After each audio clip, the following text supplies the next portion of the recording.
Tiba-tiba udah dapat duitnya, tinggal tanda tangan kontraknya. Gue ditelepon dari mallnya nih, Om. Ini kayaknya kita nggak jadi tanda tangan nih. Karena saya ditelepon sama brand yang gede. Kalau Tors masuk, brandnya mereka keluar dari sana. Wow. Pusing gua.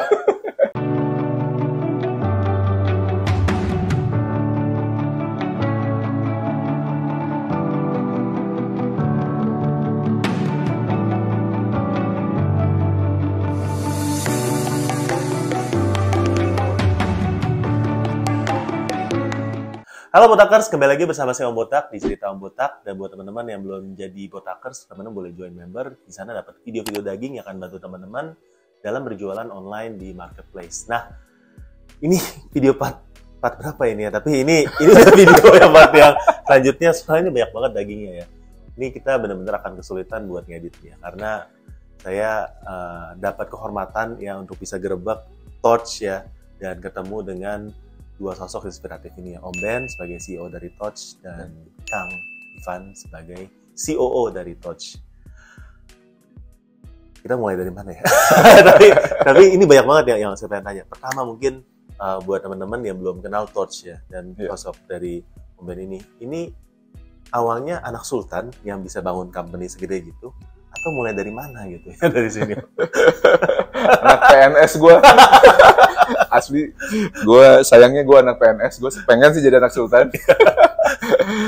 Tapi nggak, gue anak PNS, gue beneran, ini perusahaan yang dari kecil, awalnya juga 6 orang, tapi memang gue punya mentor.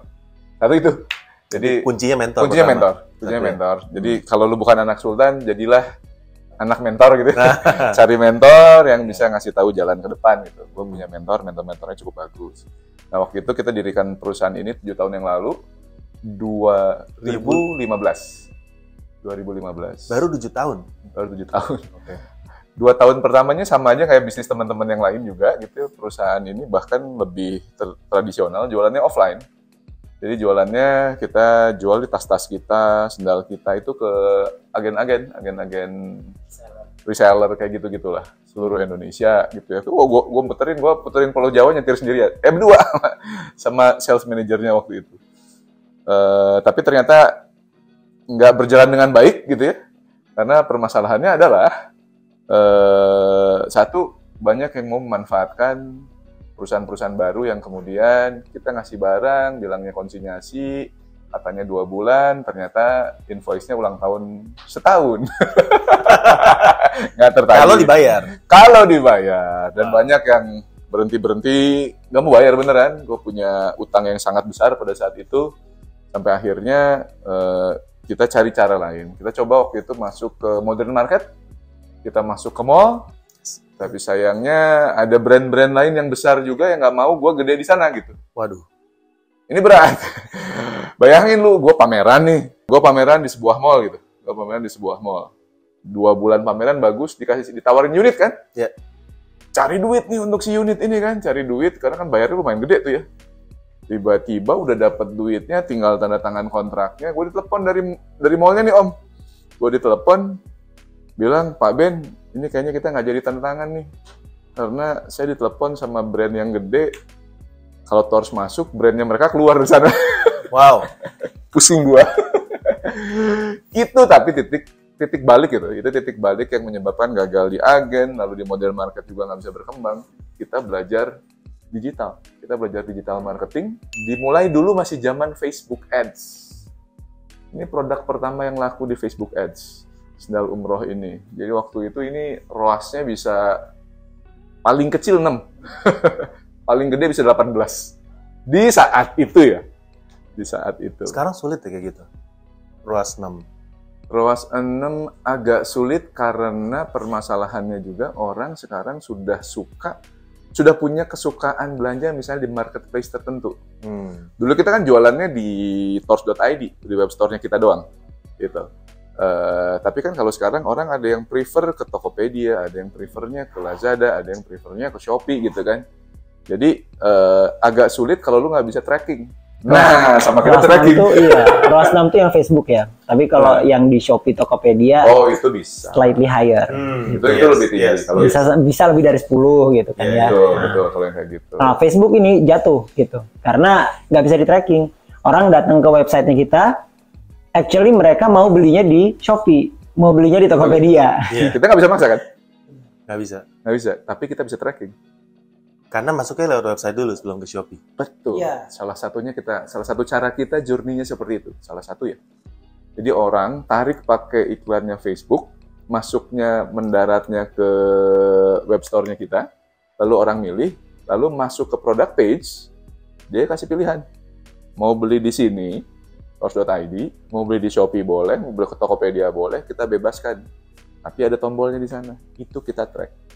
Harganya sebenarnya sama di semua market. Sama aja sih sebenarnya. Paling beda-beda karena campaign. Tapi harga tawarannya sama. Tapi sebenarnya ada satu idealnya misalnya kita pengennya touch.id-nya aja yang paling besar. Tapi kenyataannya seperti apa sekarang? Nggak bisa bro, nggak bisa kayak gitu. Karena bisa. untuk saat ini kan masih ada fasilitas-fasilitas yang diberikan dengan cara bakar duit dikit di sana juga kan? Iya. Ada diskon, ada free ongkir, ada segala macam voucher apapun di sana yang kemudian kalau kita maksain kita akan kehabisan duit nyaingin itu gitu. Yes. Tapi ternyata kan konsumen ada tuh tetap yang beli ke tors.id karena memang profilnya dia lebih percaya pada web store. Yang lebih percaya kepada Shopee silahkan ke sana, yang lebih percaya kepada Tokopedia silahkan ke sana, kemanapun basically yang penting kita bisa track dia ada di mana sehingga nanti kita bisa hitung sebenarnya atribusi ROAS si ads-nya sebenarnya sebesar apa. Future-nya sih sebenarnya e-commerce itu harus ada di kita, di punya kita sendiri karena kan kita bisa bermain data. Di marketplace kan terbatas banget ya. Semuanya sekarang udah di masking dan segala macam. Betul kayak gitu dan kita susah kayak gitu. Tapi kita faktanya juga 70% konsumen baru berasal dari marketplace. Berarti memang harus buka di sana. Harus buka. Jadi we are riding the wave aja. Nah, tapi behind-nya jangan stop. Artinya gimana caranya kita reach out ke konsumen ini agar lu udah kenal Torch kan? Nah, lu belanja lagi, yuk tawaran di website-nya kita harus lebih cakep lagi. Experience-nya harus lebih smooth lagi. Harus bedanya apa nih dengan di marketplace? Itu teknologi-teknologi yang kita implement sekarang di websitenya kita gitu. Berarti kalau boleh balik lagi tadi kan titik baliknya itu kan pada waktu ditolak nih masuk mall karena ada yang quote menghalangi supaya jangan sampai nih Touch jadi salah satu saingan baru yang tumbuh ya. Nah, lalu Touch itu masuk ke dalam online. Ajar di Facebook Ads dan lalu sekarang ke marketplace. Nah, Betul. Sekarang dari offline menuju ke online saat ini Touch itu lagi ada di mana?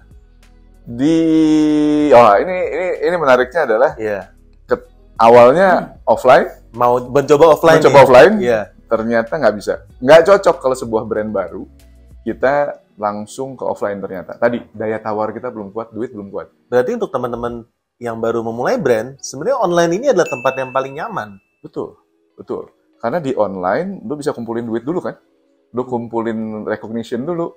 Kita kumpulin dulu modal di sini gitu ya. Modalnya macam-macam termasuk kayak sekarang gitu ya. Kita udah bisa misalnya kita jalan ke kota-kota kecil di Indonesia gitu, udah ada yang pakai Torch gitu. Next-nya adalah kita akan muncul ke sana sebagai toko offline yang terhubung sama online-nya kita. Tahun depan, doain. Ini akan menjadi O2O. Jadi bagaimana online to offline to online lagi. Nah ini menarik nih, karena biasa orang stop dari O2O online ke offline atau sebaliknya offline ke online. Tapi kok udah online ke offline dibalikin ke online lagi. Ini maksudnya apa, Om? Jadi gini, dunia masa depan ini makin banyak krisis, gue yakin. Karena pandemi, mungkin karena perang, karena apa. Kita nggak boleh punya perusahaan yang terlalu gemuk. Kalau perusahaan yang gemuk kena krisis, biasanya tegulin. Kalau perusahaannya dibuat lebih slim, biasanya lebih kuat justru gitu ya. Nah, kenapa gue ngobrolin itu? Karena zaman dulu cara berpikir offline tuh, kalau lu punya sekarang 50 toko, tahun depan 100, kemudian 200, 400, 500, kalau perlu 1000 gitu. Permasalahannya 1000 itu penjualannya banyak, tapi begitu kena krisis, langsung tutup lu. Nah, sekarang lu bangun perusahaan lu secara online, tadi lu dikenal sama orang, orang mencoba, orang percaya pada produk kita. Tapi kita juga tahu bahwa kalau cuma di online doang, adaptasinya tuh lama. People need experience langsung tuh. Orang butuh megang barang. Jadinya showroom, experience store. nggak beli di sana, tapi karena di online lagi promo. Boleh-boleh aja beli di sana. Karena orangnya ternyata beda. Jadi Iya. kita melihat bahwa ternyata manusia-manusia ini beda. Kita aja yang suka kan, wah nanti kalau buat toko nanti orang nggak mau kesini. Orang yang berbeda, bro. Makanya ukur datanya. Itu persona yang beda tadi. Persona yang berbeda. Ya. Persona yang beda ya. Persona-persona yang beda. Jangan khawatir. Ini kita tidak tarik-tarikan orang yang sama. Ini sebenarnya manusia yang berbeda. Nah, online tadi udah ada kuat, diperkuat sama offline untuk adaptasi yang lebih cepat dan ketidaktergantungan juga kita pada 1-2 titik saja gitu ya. Lalu kemudian data-data dari sini kita pakai untuk mereka ketika transaksi selanjutnya ke online lagi. Karena Tokonya nggak perlu ada 1000. ketika orang masuk ke toko kita, entry point buat datanya itu jadi banyak sekali. Bener. Yang kita nggak bisa dapetin di online ini. Bisa langsung diskusi, langsung tanya. Bisa kelihatan model orang kayak gimana, naik motor atau mobil apa ya. Bener. Dan tadi titik yang kita bangun offline ini juga akan kita gunakan sebagai fulfillment-nya. Jadi ketika orang beli di website, kan sekarang gudang kita satu nih di Depok gitu ya. Nah, dia dari kota mana? Ternyata di Makassar. Kita punya toko di sana. Ongkirnya dari Makassar. Hitungannya. Itu kan harus diimplement teknologi lagi kan. Marketplace-nya juga bisa buka cabang baru. Bisa banget. Bener. Jadi Bener. ada Touch Makassar, Touch Kalimantan nanti di kota yang mana, Touch Sumatera dan lain-lain ya. Betul. Akhirnya kantong makin banyak, tapi servis naik. Lebih cepat, lebih murah. Enak kan untuk konsumen, untuk kita juga sama. Cuman yang tadi, lu nggak bisa main tiba-tiba loncat ke titik ini. Tiba-tiba, gue mau buat perusahaan langsung seperti itu. Ya tadi, bukan anak sultan kan? Karena bukan anak sultan, dan most of us, kebanyakan kita kan bukan anak sultan ya. Bukan anak sultan. Artinya ikutin aja jalurnya gitu. Iya. Jalurnya ikutin, karena itu pelajaran.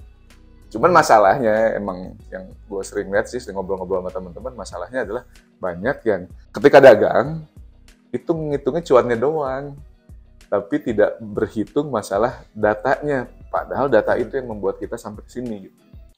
Kabar gembira Botakers, kita akan mengadakan giveaway. Giveaway-nya adalah 2 jam free bedah toko untuk Botakers. Dan nanti setelah kita menyentuh 30.000, kita akan ada live untuk giveaway-nya. Intinya, 1 Botakers yang beruntung nanti akan dapat free mentoring dari Om Botak one-on-one selama 2 jam. Thank you.